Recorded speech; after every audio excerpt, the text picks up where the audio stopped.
மத்தேயு சுவிசேஷம் 9:38. ஆதலால் அறுப்புக்கு எஜமான் தமது அறுப்புக்கு வேலையாட்களை அனுப்பும்படி அவரை வேண்டிக் கொள்ளுங்கள் என்றார். ஆண்டவர் அழைக்கிறாரு. அறுப்பு மிகுதி, ஆள் வேலையாளுக்கு கொஞ்சம், யார் என்று விழித்துக்காரன்னு சொல்லி அழைக்கிறார். ஆண்டவர் பத்தி சொல்ல வெக்கப்படுறீங்களா? காய்கறி கொடுக்க வெக்கப்படுறீங்களா?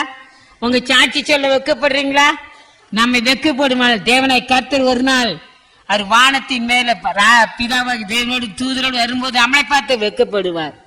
கர்த்தர் பத்தி நம்ம சொல்ல வேண்டும். ஒரே ஒரு வாழ்க்கை பிரியமானவர்களே, நீங்க தேவனை பற்றி சொல்ல வெக்கப்படுவீங்களான்னு சொன்னா, ஒரு நாளைக்கு தேவனை கர்த்தர் வானத்துல பிதாவோடு அவருக்கு குமாரன் இயேசு கிறிஸ்து பரிசுத்த தூதரோடும் பரிசுத்தரோடும் வரும்போது நம்மளை பார்த்து வெக்கப்படுவார். கர்த்தர் உங்களை அழைக்கிறார்.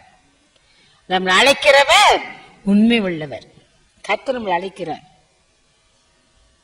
சுவிசேஷம் அறிவிக்கிறதுக்காக தேவன் அழைக்கிறார். இன்னைக்கு ஆண்டவர் சொல்லுமா, பின்னால சொசமாக அழைக்கிறார். நிறைய பேர் செபிக்க பார்க்க வெக்கப்படுறோம். நிறைய பேர் பாருங்க, எத்தனை பேர் இருக்கிறோம் செபிக்கிறது வைக்கப்படுறோம், தேவனை பேச வைக்கப்படுறோம்.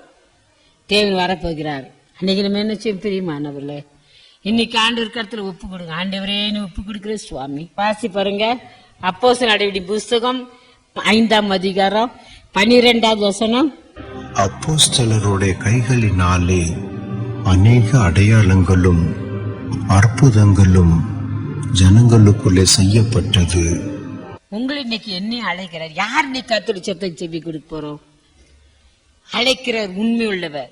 இன்னைக்கு அழைக்கிறார் தேவன். முதல் ரட்சிக்கப்படுறதுக்கு அழைக்கிறாரு, 2வது ஆசீர்வாதத்தை பெற்றுக்கொள்றதுக்கு அழைக்கிறாரு. நம்ம எங்க போனோம் என்னன்னு சொல்லி ஒன்னும் யோசிக்க வேண்டாம். கர்த்தர் பின்னால் வந்து பாருங்க. தேவன் உங்களை ஆபிரகாம் ஆசீர்வதித்த தேவன் உங்களையும் ஆசீர்வதிப்பார்.